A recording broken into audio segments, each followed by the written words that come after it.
Hello all, Shadwell here, ready to talk about the next film in my collection, The Cat O' Nine Tails from 1971. It's directed by Dario Argento and stars James Franciscus and Carl Malden. Interestingly enough, the title does not refer to the nine-tailed whip that shares the same name, and not a single cat appears in this film. Rather, the title refers to a line from one of the leads referring to how many leads they have to follow in the mystery: 9. Before I get into it, I noticed something really disturbing this watch of The Cat O' Nine Tails. It's basically about a crossword puzzle creator and a journalist, with the aid of a friendly cop, trying to track down a notorious killer. Does anything about that sound familiar to anything real life? Well, if you said it sounds very similar to the time a cartoonist and a journalist with the aid of a friendly cop tried to track down the Zodiac killer, you'd be on the right track. The part that makes it creepy is that was happening in 1969, whereas this film was written and filmed right after those events began in 1970 and released in 1971.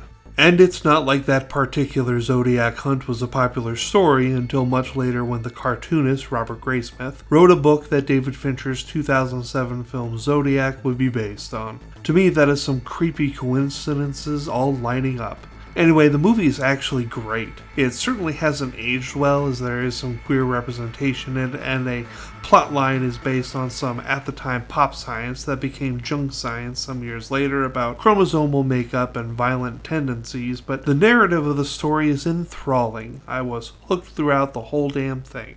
The thing I found strangest about the film is that Argento kinda rewrote the book on what giallo was the year before with The Bird with a Crystal Plumage, and yet with this film he abandoned several of those tropes he was pioneering with that film, including the black-gloved killer, which would become his biggest contribution to the giallo list of tropes. I just found that strange as all because he brings back the trope in his later films, although I can't recall if he brings it back right away in his next film, Four Flies on Grey Velvet, as I've only watched that one once. But I think most importantly is if you're a fan of anything Zodiac related, this film should be immediate viewing so you can pick at that parallel as I did. Argento also one-upped Fulci by taking Fulci's tendency to show close-ups of pairs of eyes looking at the camera and going in even closelier to fill the entire frame with the iris of the killer. I'm gonna give The Cat O' Nine Tails high marks as it really impressed me on this rewatch, B+.